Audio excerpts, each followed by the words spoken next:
What's going on, guys? Austin here, and in this video, we are going to be taking a look at the Extra Points 5-minute fantasy, the Week 11 booming and busting running backs. So, my start this week is going to be Antonio Gibson. Now, Houston has a pretty good secondary, a pretty good pass defense overall. What they don't have is a good front line that can stop the run. The defensive tackles and the linebackers aren't there, but they have some decent pass rushers and some decent players in the secondary. So I'd look for Antonio Gibson to get a large, I'd just say volume, a lot of attempts, a lot of opportunities in this game, and you know he's going to break one out because he is the best running back on the team. Next, I like Latavius Murray against the Raiders. They've been playing him and Melvin Gordon about 50-50, but for some reason, it feels like Latavius Murray is just slowly getting more of the snaps, especially more of the goal line carries. I don't think they trust Melvin Gordon, who, had a little bit of a fumble issue earlier in the season. I don't think they trust him in the goal line. So look for Latavius to be the guy scoring the touchdowns if there are any this week. Cordarrelle Patterson versus Chicago. Now, I think this is going to be one of the more higher scoring games of the week. So I think, there's going to be a more receiving upside for, a very good receiving back. Cordero, he played wide receiver for the first, like 6 or so years, 7, I think, years of his career, before switching to running back for like the last 2 or 3, I think. So I like him up against Chicago. Devin Singletary against Cleveland. Cleveland doesn't have a great run defense. And if this game is played in the snow, and if Josh Allen is not, playing up to his standard, they might have to rely heavily on Devin. And then David Montgomery at Atlanta.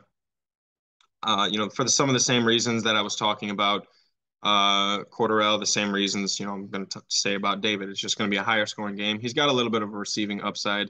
Not as good as Khalil Herbert, but I mean, Khalil Herbert also just isn't on the field as much. On the other side, James Conner makes me nervous.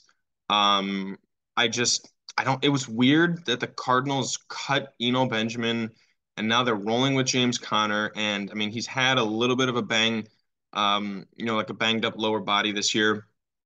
But going up against San Francisco, I don't think the Cardinals are going to be up or in the game enough for him to be utilized properly. Najee Harris, the Cincinnati Bengals have a really great defense. It's criminally underrated. People talk about, oh, look, Joe Burrow in his second year, took the Bengals to a Super Bowl. Well, I mean, people disrespect that Bengals team, especially that Bengals defense. It's one of the 10 to 12 best defenses in the league. And with the way that they can score points, Najee is not going to be available to run the football, and they have not been throwing to him. Aaron Jones versus Tennessee. He's coming off of a short week. He had an injury question, going into this cycle of practices.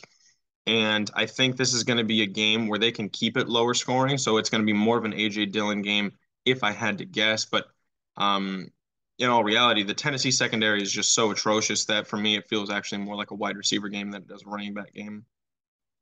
Jamal Williams at the Giants. I think the Giants have a really, really good front seven, stopping the run.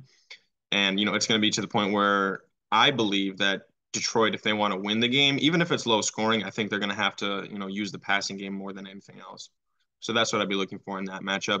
And then Michael Carter at New England. I know that New England knows that the Jets want to run the football because the last time they played New England, the Jets threw a lot and it cost them the game because Zach Wilson played like booty. So what we know about Belichick is he takes away what you want to do the best. He takes away what you do best. He takes away what you want to do most. And so that's going to be running the football, whether it's James Robinson or Michael Carter, whoever it is. Look for him to have a very low production this week. All right, guys, thanks for watching that video. Be sure to like and subscribe. Let me know what you think in the comments down below and stay up to date on all of our future content.